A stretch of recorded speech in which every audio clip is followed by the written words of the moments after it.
2 años después de la guerra de Rusia contra Ucrania y tras un largo estancamiento en el frente, las tropas rusas vuelven al ataque. El ejército ucraniano está a la defensiva, pero le faltan municiones, soldados y perspectivas de victoria. Los países del flanco oriental de la OTAN exigen más apoyo al ejército ucraniano y advierten que el caudillo del Kremlin podría estar planeando un ataque sorpresa contra la alianza. Al mismo tiempo, en Rusia, el crítico más destacado de Putin, Alexei Navalny, ha muerto en prisión. El legado de Navalny: no se rindan, algo muy difícil de lograr en el estado represivo de Putin. Por eso en A Fondo nos preguntamos, ¿guerra de Rusia contra Ucrania? ¿Carece Occidente de estrategia?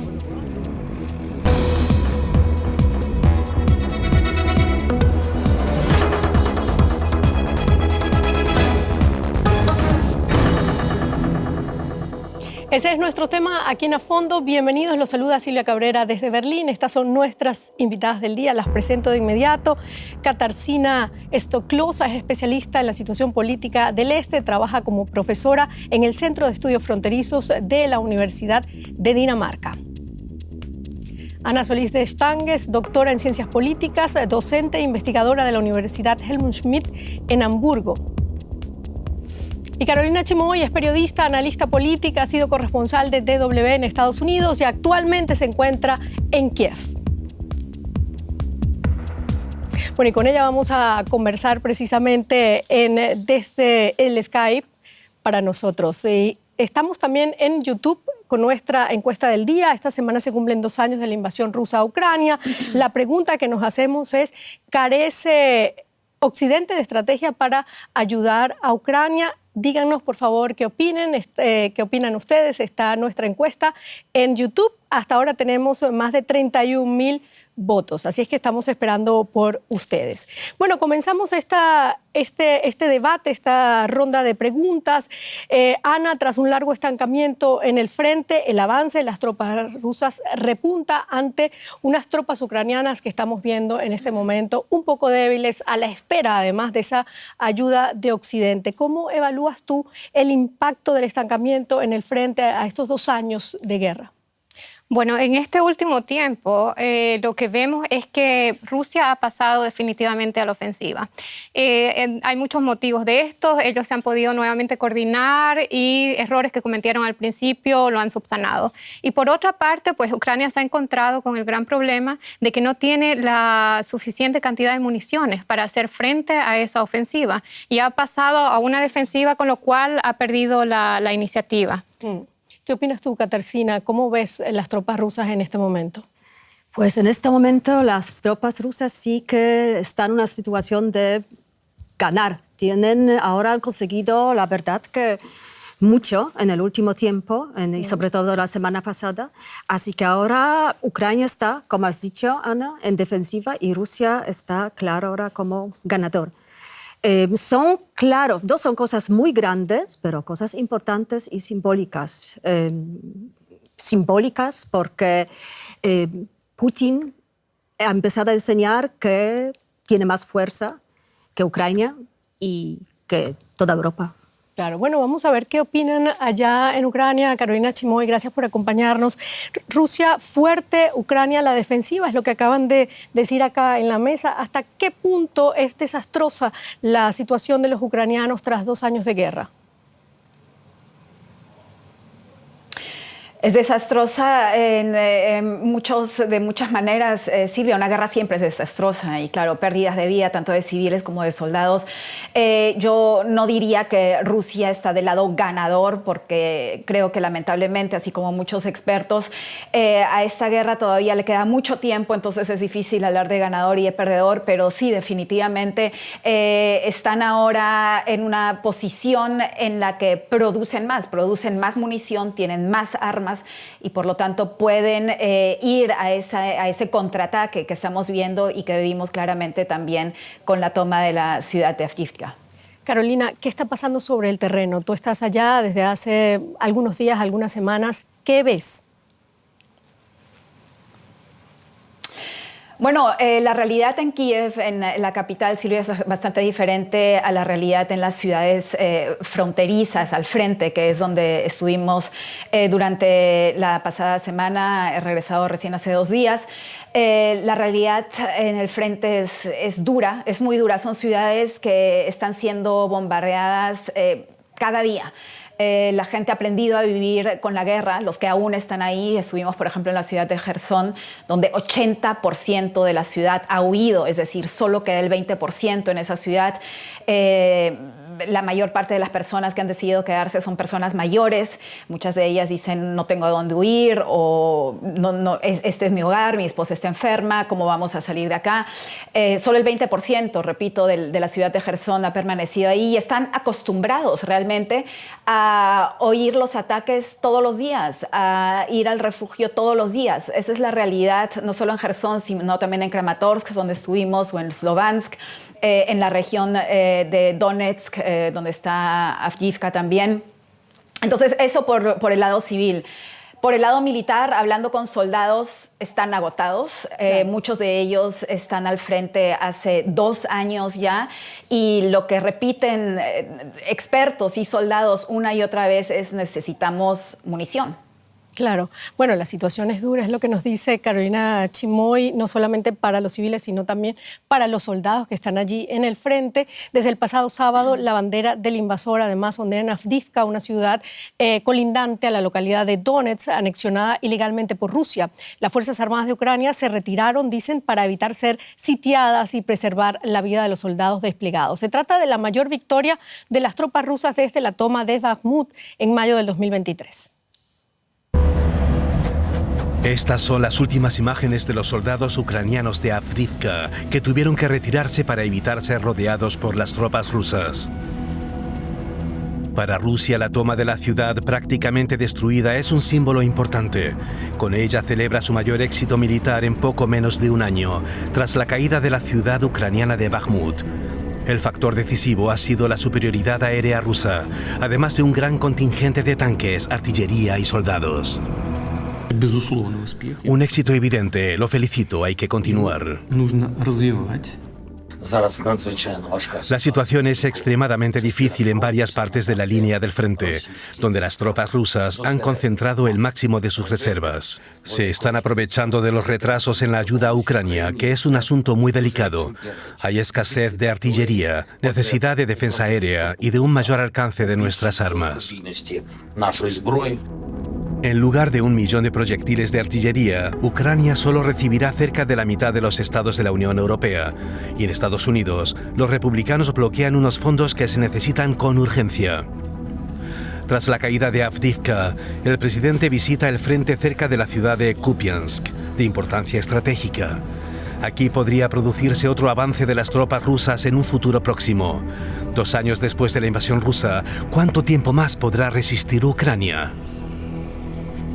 Bueno, esa es una de las cosas que nosotros vamos acá a debatir, Katarzyna. Sin embargo, vamos a comenzar este segundo debate por Avdiivka. ¿Cuán importante ha sido la toma de esta ciudad para Rusia y, por supuesto, para los ucranianos?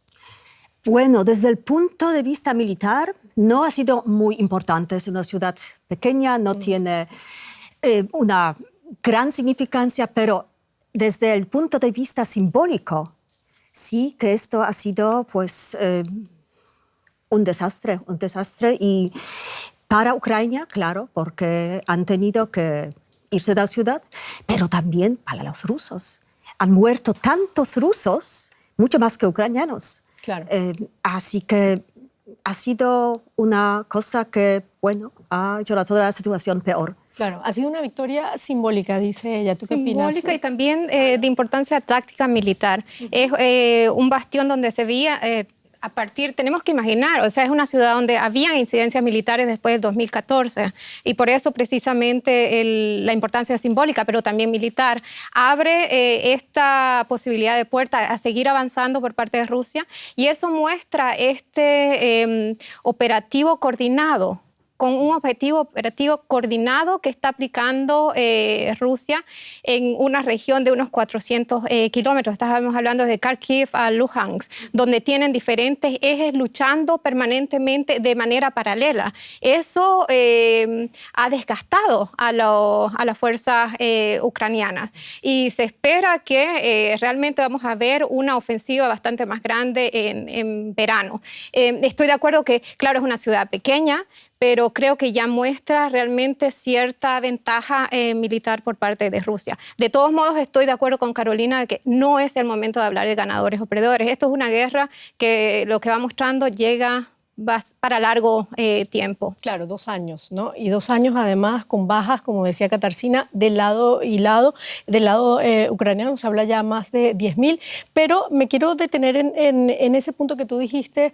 Esto da paso a otra estrategia de Rusia, esta toma de Avdiivka. ¿Hacia dónde se dirige ahora las tropas rusas? Mira, lo que se ha visto, esto es realmente va a iniciarse una gran ofensiva. Vemos que existen 4 ejes que están luchando permanentemente entre 3 ciudades, Kupiansk, Svatove, Kremina. Eso es solamente franjas de 100 kilómetros, pero que le va a permitir, y lo que busca militarmente es conseguir Rusia, es llegar hasta el río Oskil. Una vez llegado esto, ya estamos hablando de una ventaja o éxito operacional ya de Rusia. Significa que en caso de que de una defensiva pasara después a una contraofensiva por parte de Ucrania, sería muy difícil recuperar estos territorios. Claro, bueno, Carolina Chemoy, ¿qué se dice allá en Ucrania? ¿Cómo está siendo vista esta victoria de los rusos en Avdiivka? Efectivamente, como dice Katarzyna, Silvia, la importancia que se le da acá es más que todo, claro, política, moralmente, estratégicamente, militarmente no tanto. Como bien explicaban, esta ciudad ya ha sido peleada desde el año 2014, en el año 2017 ya se veían ataques contra Avdiivka. Estaba claro que el ejército ruso estaba enfocándose también en esta ciudad y políticamente es una pérdida, moralmente es una pérdida porque al parecer el ejército ruso ha tomado a varios presos después de haber tomado la ciudad. New York Times habla de entre 800 y 1,000 presos. Militares acá en Ucrania no se han expresado al respecto, pero algunos expertos dicen que presos definitivamente, pero probablemente la mitad de la cifra que nombra el New York Times. Como sabemos, soldados presos al final tienen más valor que los que fallecen al frente, porque esto es una moneda de negociación para Rusia. Entonces es la moral, es el símbolo de perder Avdiivka, es lo que más le duele a Ucrania, tanto a civiles como también al ejército. Y efectivamente, es una ventana que se ha abierto para los rusos, siendo que hace falta apoyo de Occidente, tanto de Estados Unidos como de la Unión Europea. Es una ventana de oportunidad que ahora mismo tiene el ejército ruso, que está aprovechando definitivamente. Claro. Se asume que las siguientes ciudades que quiere atacar y que quiere tomar son Krematorsk, donde estuvimos hace un par de días, y Slovansk, la otra ciudad donde estuvimos hace un par de días. Entonces, el ejército ucraniano lo que está haciendo ahora es acumularse ahí para defender estas 2 ciudades que podrían ser la siguiente meta del ejército ruso. Carolina, ¿y están en condiciones de defender esas 2 ciudades, las tropas ucranianas? Nuevamente, Silvia, lo que hace falta acá es, para empezar, una rotación al frente. Eso es lo que todos los soldados dicen. Hace 2 años están luchando. Vemos pequeñas protestas también acá en el Maidán, un par de veces por semana, de madres, hermanas, esposas, que protestan porque sus maridos o hermanos están hace 2 años al frente sin descanso. Entonces, esa es una nueva ley en la que está trabajando también el Parlamento ucraniano para darles una especie de rotación. Pero por otro lado, también se necesitan las armas debidas, ¿no? Claro. Por ejemplo, la toma de Avdiivka se dio sobre todo por territorio que iba ganando el ejército ruso con bombas planeadoras, como le llaman. Son unas bombas que se deslizan y de esa manera destruyen más territorio que una bomba normal. Este tipo de misiles, este tipo de bombas no las tiene el ejército ucraniano. Entonces, hacen falta aviones, hace falta armas, hace falta munición para que se pueda avanzar. Esa es la lógica en todo tipo de guerra, y en este momento el ejército ucraniano carece de esas herramientas. Claro. Bueno, carece, Katarzyna, de esas herramientas, dice Carolina Chimoy. Hace falta municiones, hace falta armas. ¿Por qué crees tú que la ayuda ha llegado tan lenta de la Unión Europea y además este bloqueo en el Parlamento estadounidense, en el Congreso estadounidense? Pues es una vergüenza y no entiendo por qué ha pasado. Y la presentada lo ha contado Carolina perfecto, como lo que pasa en la ciudad, lo que pasa con los ucranianos, qué es lo que necesitan los soldados, qué es lo que necesitan las familias de los soldados. Y no viene suficiente ayuda, no viene porque falta voluntad. ¿Qué sí, sucede? Falta los políticos, ¿no? Exactamente, los políticos que deciden. Vemos por una parte, o sea, lo que estamos viendo, no solamente en Estados Unidos, sino también en Europa, hay mucho cálculo político a nivel nacional. Vemos que esta discusión en un año electoral en Estados Unidos, la problemática entre demócratas y republicanos, lo que hizo fue retrasar decisiones y envíos de ayuda necesaria para Ucrania, y que le está costando la vida a los ucranianos. Así que estoy de acuerdo con vos que decís, claro, es completamente una vergüenza que ciertos intereses nacionales de muy corto plazo pueden ser bastante riesgosos para objetivos a largo plazo de la seguridad nacional de Europa. Exactamente, porque es que algunas naciones piensan que algunos países, bueno, no es nuestra guerra, Ucrania está tan lejos, ¿no?, de Roma, tan lejos de Madrid, tan lejos de otros países. Entonces no están tan preocupados como, por ejemplo, en Finlandia, en Polonia, en países bálticos. Pero no ven el futuro, que todo esto puede cambiar y de pronto Rusia puede estar mucho más cerca de los otros países que está ahora.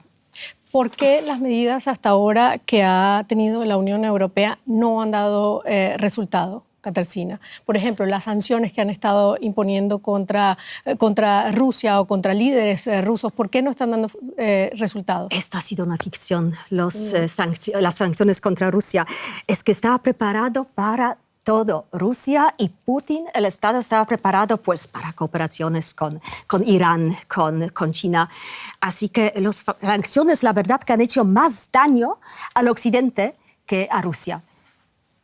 Yo creo que eso... Carolina, sí. ¿Querías contarnos algo? Sí, solo quería añadir brevemente uno de los argumentos también, y creo que es importante recordar eso, por los cuales Occidente no está decidiendo tan rápido como se esperaría sobre la entrega de armas y de munición a Ucrania, es porque se están preparando ellos mismos. El propio ministro de Defensa alemán dijo que Europa, el resto de Europa, miembros de la OTAN, tienen que contar con un ataque de Rusia en los siguientes 5 años. Entonces, él también está preparando a su ejército, en este caso el ejército alemán, para que esté militarmente preparado para un potencial ataque. Y es lo que varios países y varios gobiernos empiezan a hacer también. Claro. Antes de entregar armas, también prepararnos nosotros para una potencial defensa que tengamos que tener lista. Ana, ¿tú crees que ese es uno de los motivos? Eso es un pensamiento efectivamente que está en la discusión dentro de Europa, pero se ralentiza la ayuda a Ucrania para nosotros, pero hay un error, prepararnos. Sí, pero hay un error de cálculo en esa lógica europea, porque si vimos efectivamente, ¿no? Alemania dice, bueno, nosotros también necesitamos munición, necesitamos armamento, pero toda la concepción que tiene de la Bundeswehr y que tienen las Fuerzas Armadas de Europa están concebidas de actuar en conjunto con la OTAN. Entonces, esta lógica, nosotros nos armamos nacionalmente, de interés nacional, Pero, por otra parte, tenemos esta concepción militar que cualquier defensa o enfrentamiento contra Ucrania no puede Alemania individualmente hacerlo, sino que está concebido bajo el paraguas de la OTAN. Claro, bueno, la ayuda está llegando tarde o no llega, mientras países del este europeo están temiendo que el conflicto en Ucrania se expanda y alcance también a la Unión Europea. Piden a la UE seguir suministrando apoyo y armas a Ucrania para que Rusia pueda ser detenida en su intento invasor. El ministro de Asuntos Exteriores de Lituania, Gabrielius Landsbergis, advirtió del riesgo de que la OTAN sufra un ataque sorpresa de Rusia. No podemos hacer las cosas a medias, no podemos seguir dudando. Y eso es lo que entienden la mayoría de los países nórdicos y bálticos, y los del flanco oriental que están amenazados.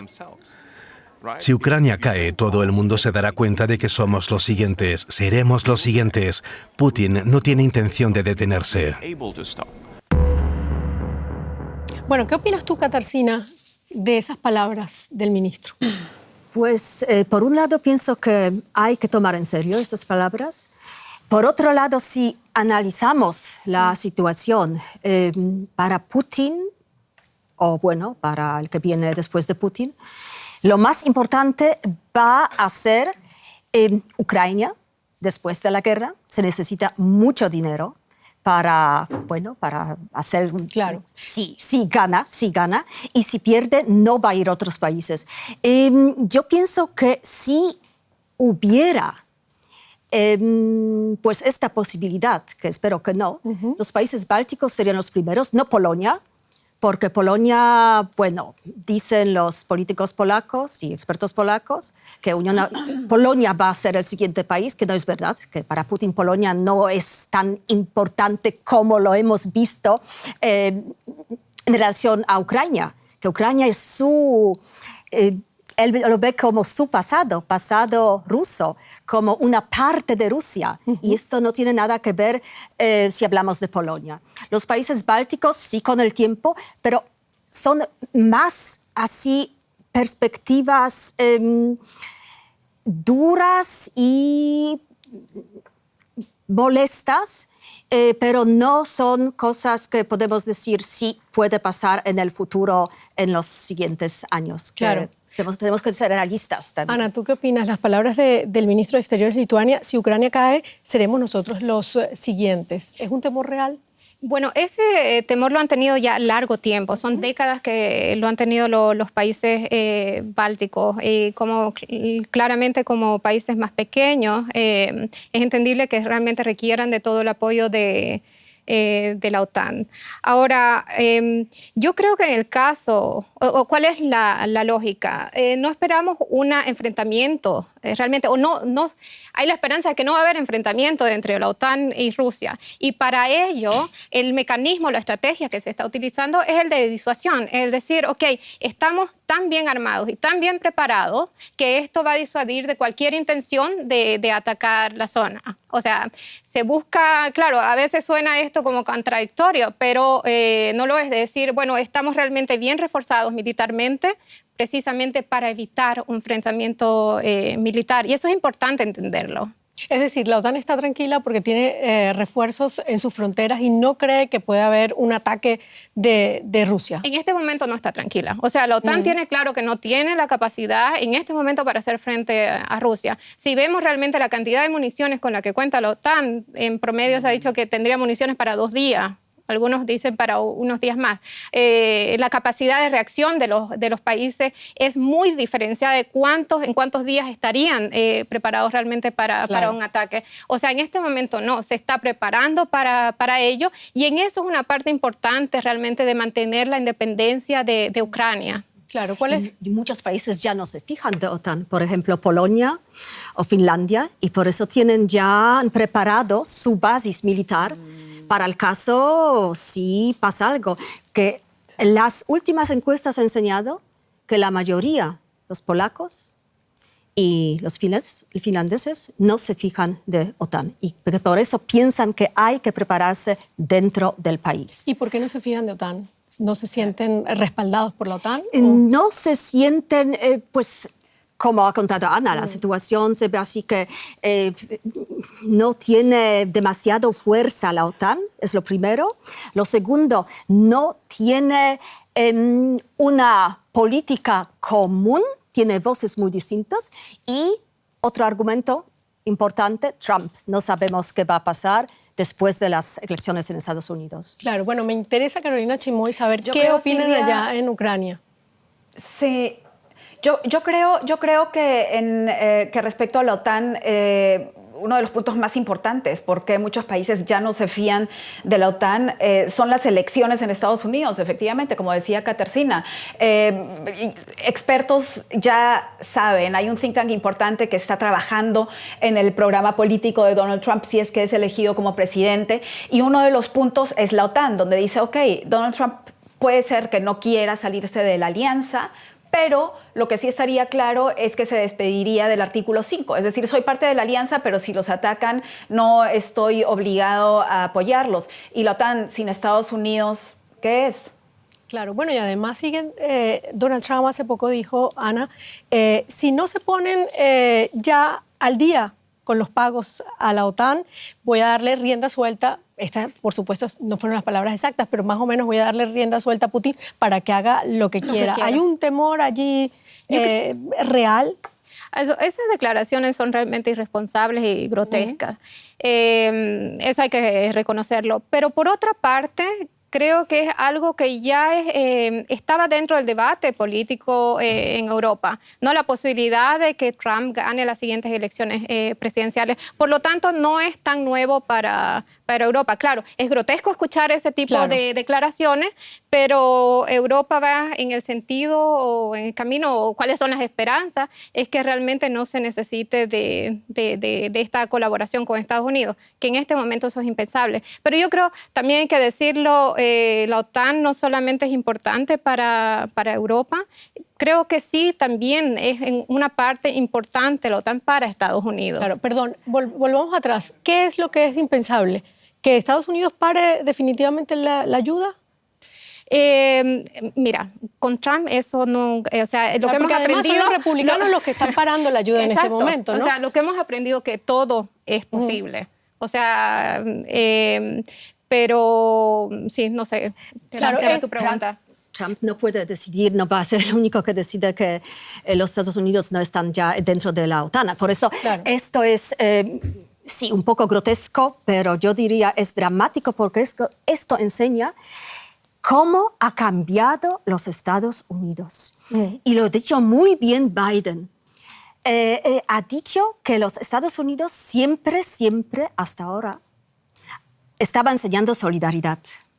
Y ahora la primera vez que demuestran que igual no van a seguir con esta política. Así que está pasando algo importante, un cambio de una visión común dentro de OTAN. Sí, aunque yo creo, o sea, hay que ser también justo, ¿no? No es que Estados Unidos siempre ha sido el buen samaritano que ha querido ayudar al mundo, o sea, siempre creo que los países se mantienen esa visión realista, o sea, que lo que quieren es defender sus intereses nacionales. Y si por algún motivo Estados Unidos ha estado presente en el mundo de diferentes países, es porque eso juega en favor de sus intereses nacionales. O sea, también... Carolina, constantemente hemos estado viendo a Volodymyr Zelensky casi que desde que empezó esta guerra pidiendo más ayuda no solo a la Unión Europea, sino también a Ucrania. Ellos se sienten en este momento, se sienten que los han abandonado. ¿Cuál es el ánimo allá?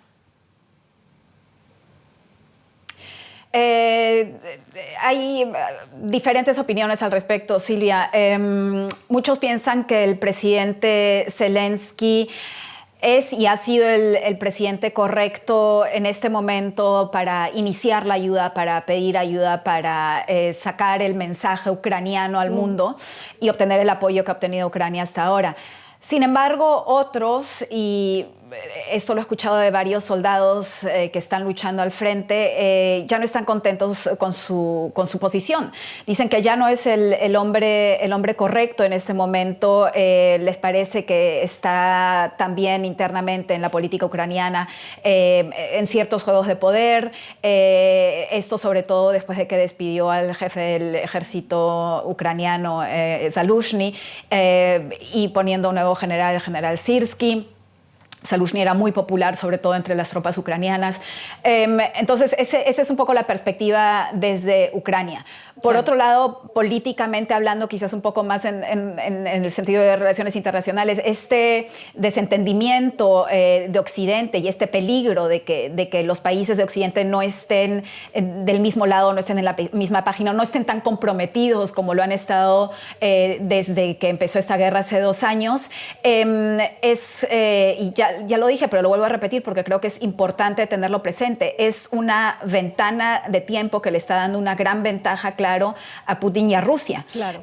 Porque en estos momentos, cuando Occidente no está de acuerdo sobre el apoyo, cuando en Ucrania, en política interior, no todos están contentos con el presidente, este es una ventana de debilidad que le brinda, claro, oportunidades a Rusia. Claro, bueno, Carolina nos ha comentado un poco cuál es el ánimo político allí en Ucrania.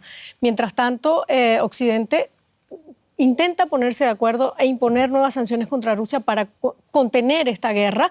Vladimir Putin, por su parte, hace oídos sordos al tiempo que se prepara para extender su gobierno de 24 años y sigue callando a las voces opositoras. Vamos a ver ahora qué es lo que está pasando allí en Ucrania, en Moscú, después además de la desaparición de Alexei Navalny. Tras la muerte de Alexei Navalny en una colonia penitenciaria, la policía rusa está tomando medidas contra las personas que quieren hacer homenaje al crítico de Putin, aunque solo sea con unas flores. Es peor que en la época de Stalin. En pleno siglo XXI es importante vivir en un Estado democrático y no en una dictadura. La Rusia de Putin luce así. Aquí se le puede ver con soldados de las Fuerzas Armadas que luchan en Ucrania. Está utilizando todo su poder para asegurar el apoyo a su visión de un gran imperio ruso, defendiéndose del hostil Occidente. Quien ose criticar la guerra se arriesga a ir a la cárcel. Y cualquiera que tenga la más mínima posibilidad de éxito no se le permitirá presentarse a las elecciones, como es el caso de Boris Nadezhdin. A ello se añade la muerte de Alexei Navalny. Su viuda acusa a Putin de haber asesinado a su marido y anunció que continuará su legado.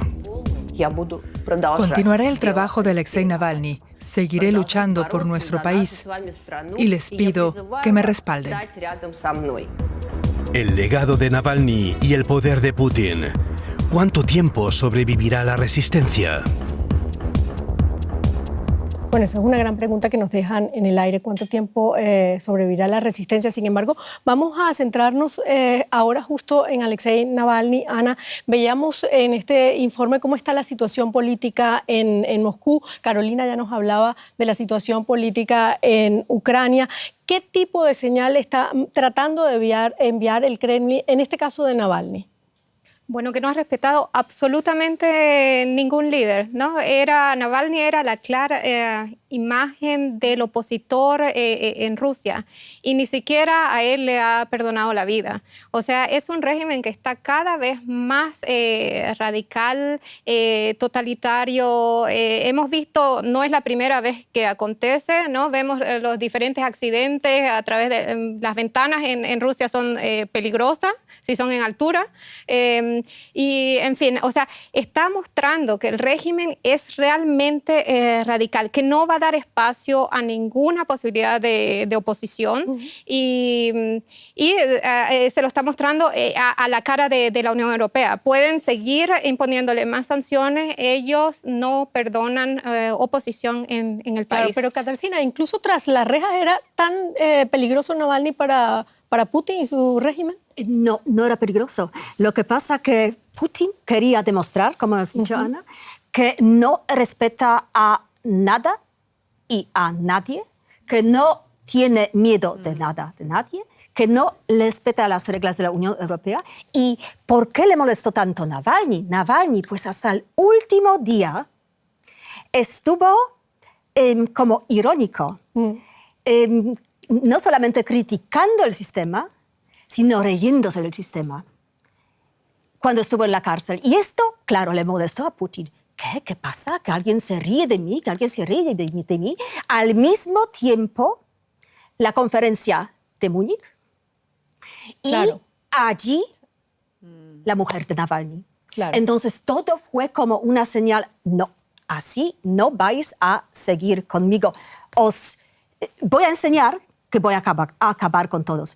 Y es muy interesante porque cuando pasó lo de Navalny, preguntaron a muchos analistas que sí estaba planeado por Putin, por Rusia, y la mayoría ha dicho no, porque esto no le ayudaría a Putin. ¿Por qué lo hubiera planeado si no le ayuda a nada? Es que Putin no necesita ninguna ayuda. Y no tiene miedo porque no hay oposición, como has dicho, Ana. Entonces puede hacer todo. Entonces podemos analizar que le ayuda, que no le ayuda. Esto se podría usar, estos argumentos, durante de la Unión Soviética. Ahora, con Putin y Rusia, los argumentos no ayudan. Claro. Bueno, tú lo acabas de decir, el anuncio de la desaparición, la muerte de Alexei Navalny se dio justamente cuando se estaban reunidos los líderes mundiales acá en Múnich, en ese Consejo de Seguridad, en Múnich, en esa cumbre de seguridad, donde además estuvo la esposa y también estuvo Zelensky, ¿no? Carolina Chimoy, ¿qué reacciones tuvo esto allá en Ucrania? Es interesante cambiar la perspectiva y ver cómo se vio desde aquí, Silvia, porque realmente muchas personas con las que hablaba, desde personas en la calle, expertos, soldados, no había nadie que realmente esté sorprendido. Y es que Ucrania conoce a Putin, sabe lo que ha hecho. Uno de sus expresidentes, Viktor Yushchenko, el tercer presidente de Ucrania, fue envenenado también durante su campaña electoral por Rusia. Entonces, a pesar de eso, continuó con la campaña, sobrevivió todo ese ataque, continuó con la campaña, fue elegido como tercer presidente de Ucrania. Pero es algo que realmente no sorprende mucho a la gente acá porque conocen ese método. Ana hablaba de un Estado radicalizado. Acá no se habla de un Estado radicalizado porque siempre han visto a Rusia de esa manera. En el 2014 ya Rusia tomó Crimea y fue entonces cuando nadie se escandalizó afuera.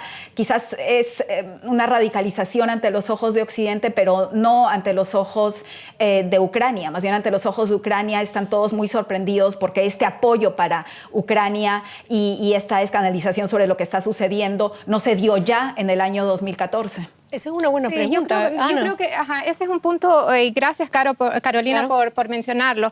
Efectivamente, siempre nosotros estamos recibiendo cada vez, ¿no? Un opositor tuvo un accidente, lo matan, lo envenenan y qué sé yo. Y siempre va pasando las líneas rojas Rusia. Y aquí en Europa es como, ya, o sea, pasó esta vez. Y llega hasta el punto de que, claro, ya llega al extremo de un líder tan claro, tan presente para Occidente, que también lo mate, claro, llego a decir radicalizado, pero yo creo que, claro, si empezamos a mirar lo que ha pasado en el tiempo, tal vez esto es un modelo, son estrategias que ha estado utilizando permanentemente Putin. Claro, se habla de un régimen autoritario, Katarzyna. ¿Cómo lo defines tú? No, yo lo defino muy claramente como un sistema totalitario. Desde hace muchos años y desde 2014, desde Crimea, esto es un sistema totalitario. Y muy bien, Carolina, me ha gustado cómo has presentado la situación de Ucrania. Yo diría que los ucranianos son más realistas. Yo conozco muchos ucranianos que no entendían la oposición rusa, que decían que no tiene ningún sentido porque no pueden conseguir nada. Entonces, criticaban a Navalny, o bueno, pensaban que no puede conseguir nada, por eso, ¿para qué luchar? Katarzyna, ¿para qué luchar? Y esa es el luchar. ¿Cómo puede luchar Occidente con un régimen dictatorial que tú acabas de decir, autoritario. O sea, un presidente como Putin que dicen yo puedo hacer lo que yo quiera, puedo invadir a Ucrania o puedo invadir cualquier otro país y no me para nadie. Pues sí que Occidente sí que puede conseguirlo, ¿Cómo? Tiene que conseguirlo, lo hemos visto la Segunda Guerra Mundial. Acabó porque el Occidente se ha unido, los Estados Unidos, así que tenemos que ser solidarios, tenemos que destruir estas barreras, estas fronteras entre OTAN y Europa, por un lado, y también muchas barreras, muchas fronteras dentro de la Unión Europea. Claro. Carolina, vuelvo otra vez contigo, quizás para reiterar qué es lo que está pidiendo en este momento Ucrania a Occidente o qué espera en este momento de Occidente.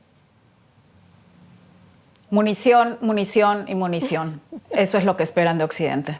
¿Y tú crees que las obtengan ahora con lo que se está viendo y lo que hemos hablado aquí con respecto a los Estados Unidos, a la Unión Europea? Es que ahí ya juegan fuerza los intereses nacionales, Silvia. Estados Unidos está en medio de una campaña política donde ambos lados están tratando de sacar lo que pueden. Los republicanos están reclamando mayor seguridad en el sur de Estados Unidos, parar los flujos migratorios hacia Estados Unidos como una condición para dar luz verde a la ayuda para Ucrania. Alemania, por un lado, preparando a su propio ejército, que hay que decirlo, estaba en muy mal estado, al mismo tiempo queriendo ayudar, pero por ejemplo, los aviones Taurus hasta ahora no le dan luz verde porque tienen miedo, y ese también es un rol quizás bastante importante en Occidente, miedo que con los Taurus Ucrania los use para atacar a Rusia y de esa manera Alemania y el ejército alemán esté directamente involucrado en el conflicto. Entonces, una mezcla de miedos, y de políticas, de elecciones políticas, están haciendo todo bastante difícil del lado de Occidente para brindarle a Ucrania lo que necesita en estos momentos. De todos modos, sí, hay que decir, o sea, no es que está estático y que no se está enviando nada a Ucrania, por lo menos de parte de Alemania se ha asegurado que este año va a llegar mayor cantidad de municiones. Se ha prometido las municiones de 155 milímetros y esto significa que pueden utilizarlo para diferentes sistemas de armas que utiliza la OTAN, que son, o sea, armamentos que ya se ha enviado a Ucrania. Después, en el acuerdo que han firmado juntos entre Alemania y Ucrania, también está estipulado allí el envío de la munición 122 Eso significa también que puede ser utilizado para armamento que era de uso soviético. O sea, hay planes, se han firmado planes desde el año pasado hasta hoy, y con la Unión Europea también. El problema es que llega tarde. O sea, eso hay que decirlo, que llega tarde. O sea, hay ayuda, pero está llegando tarde. Y se ha firmado con las empresas privadas para mayor producción de municiones. Claro, Carolina, brevemente, que nos queda muy poquito. Brevemente, creo que es muy importante recordar una y otra vez que el gran miedo latente, a pesar de que se esté enviando ayuda a Ucrania, es el miedo a la bomba nuclear. Claro. Ese es al final, bottom line, el miedo en Alemania, en Europa, en Estados Unidos. Por eso no se quieren involucrar Katarzyna, demasiado. muy rápidamente, ¿tiene Occidente una nueva estrategia ante esto que dice Carolina? No, no lo tiene. Existe, pero no lo tiene. ¿Tú también opinas que no?